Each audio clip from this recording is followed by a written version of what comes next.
na ny tanora na ny efa nahazo taona na ny lahy na ny vavy dia efa maharisika avokoa amin'ny fampiasana ny fanabeazana aizana eto Madagasikara. Maro karazany azo isafidianana ny fanabeazana aizana misy eto Madagasikara amin'izao fotoana izao. Tanjona ny ananan'ny tanora ho avy mahafinaritra sy atratrarany ny tanjona izay iriny mba tsy ho tratra ny voka tsy iriny. Fanadihadihana. Raha betsaka ireo mbola tsy mankasitraka ny fanabeazana aizana na amin'ny lafiny finoana izany na amin'ny lafiny hafa, ankehitriny anefa efa maro ireo miroso amin'ny fanatanterahana izany na ireo efa nahazo taona na ireo tanora.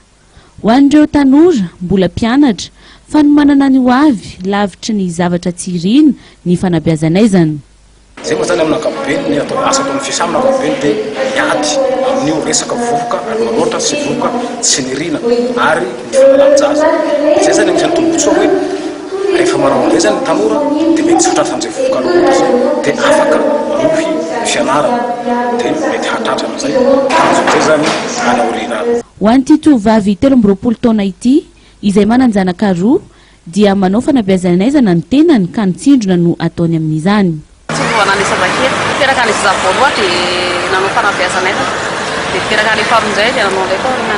Ho an'ity renim-pianakaviana ity dia nitsindrona ihany koa no ataony. Ho fandrindrana ny fianam-pianakaviana no nosafidiany atao. Nanambara koa ny tenany fa afaka manao ihany koa ny tanora na dia mbola tsy ao anatin'ny fanambadiana aza isoroana ny voka aloha loatra. Safidianako anazy mba amin'izay mba melanelana ilay fipianana mba mirindra amin'izay fa tsy hoe sesisesy be miteraka isan-taona. Miisa 80 sy 500 ireo tanora mpikambana ao amin'ny fisa manerana ny nosy izay miantoka ny fampahafantarana ny fanabeazana aizana manerana ny faritra enina eto Madagasikara ary misy ihany koa ny ao Antsirabe. Hatreto mbola ny tovovavy no tena maharisika amin'ity resaka fisa ity eto amintsika.